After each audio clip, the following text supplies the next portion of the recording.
In this video tutorial, we will see how to replicate a cockpit and a handlebar from an original vintage Vinnie's motorbike model from Biker Mice from Mars.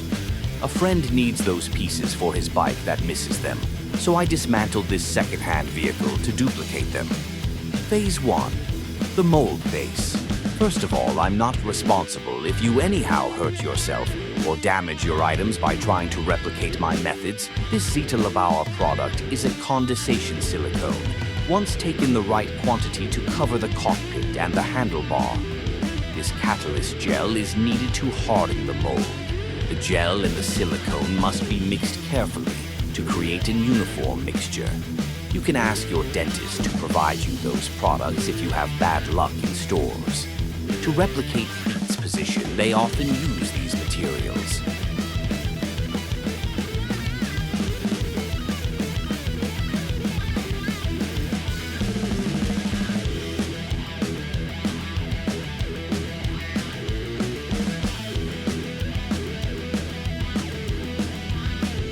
Phase 2.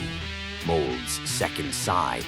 Once the mold base has hardened, it could require 30 minutes. I strongly recommend to level it by cutting the round excess. This will help when we will have to open the mold. Then apply the silicone as in Phase 1 on the top part. Repeat the process on the handlebar.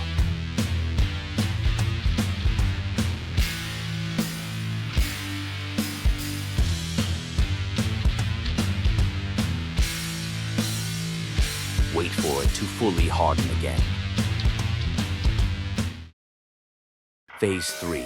Mold opening and FIMO. Opening the mold requires some patience as the top will tend to attach to the Phase 1 part.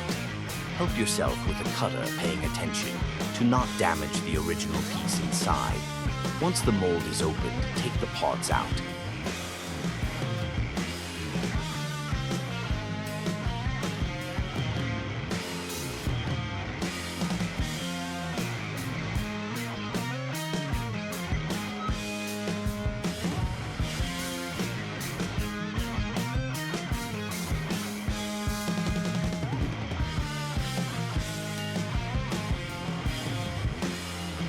The next step is to fill the mold with FIMO. FIMO is a plasticine clay. There are many different types, but I recommend the soft one. It proved to be resistant and usable for years. Use a lot of pressure with your fingers when you put FIMO inside the mold in order to obtain a better result.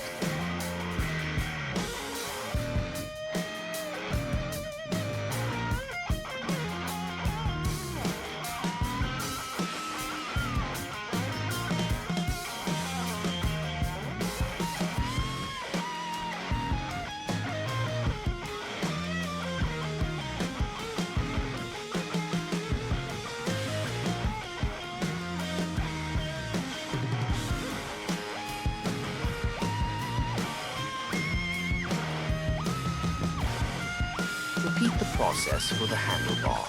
Phase 4. Baking.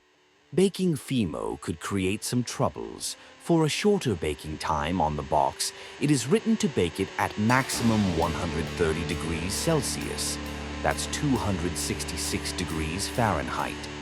At that temperature, it will burn the piece. I strongly recommend to stay lower and bake it more time. Baking it for 40 minutes at 93 degrees Celsius, that's 200 degrees Fahrenheit, seems in my experience the best option. When you take the pieces out of the oven, pay attention to not burn your fingers. Even if dangerous, I suggest to take the replicated FIMO parts out of the mold when everything is still hot.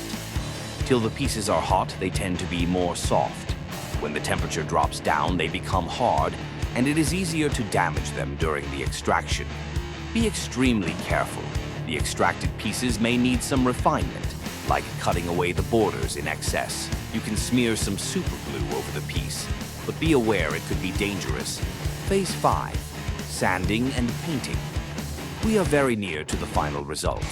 Once found the right red tone, I'd recommend to paint over more hands over the cockpit and nearby motorbike parts. That means not just once. Meanwhile, the first hand dries, you can sand a bit the replicated handlebar with sandpaper.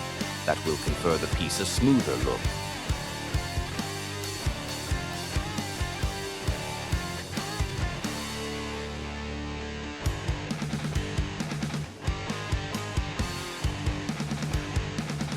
I've spray painted with metal color the handlebar.